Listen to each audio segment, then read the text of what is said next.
My name is Alex. I'm 22 years old. I'm a student just finishing my undergrad at the University of Toronto. Um, and I moved to Toronto about 5 years ago or so now. Actually, I've lived on this street, Cecil Street, for the past 4 years, but I've lived in several different apartments. I've lived in 71, 48, and now I live in 43 Cecil Street.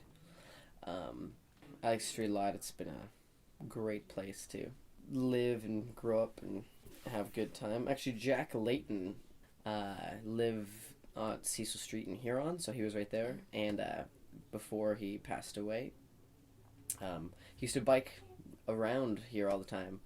And one time, actually, when we were hanging out, my friend had a big bong on the porch that he was smoking out of, and Jack Layton biked by, and he dinged his bell, and he's like, "Hey boys!" And my friend like like coughed and exhaled this big puff of smoke, and he was like, "Oh hey Jack!" It was really funny. The city's impacted me, uh, quite a bit. First and foremost, I guess, with my just experience with creative writing, because it's made my life interesting enough to, I think, even be able to write about sometimes when if I want to go in the semi-autobiographical, format of writing. I'm reading from a rough manuscript of a novel that I wrote a couple years ago when I was much more young and dumb, but it revolves largely around my life here on Cecil Street in Toronto.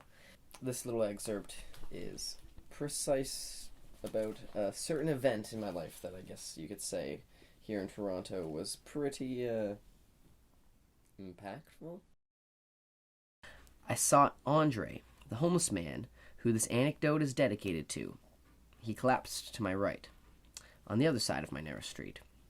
The guys, native or Polish like Andre, sat around all day and drank whatever they could find in order to forget and ignore their awful situation. A select few, including Andre, when they had drunken enough, which was never, they would bash their heads along the brick wall of the Cecil Street Community Center in order to render themselves concussed and even less able to think. The thing was, when the men went to go skull bashing, they usually did it behind the building where I was unable to see them. But I always knew when they did it because of the sounds coming from back there. The sound of organic solid colliding with flat stone brick can be heard almost 50 meters away if hard enough. I contemplated hard about getting down on my knees, getting down in his stagnant piss and wrapping my mouth around his chapped lips and minty breath. But no matter how hard the contemplation, the life side lost. I froze.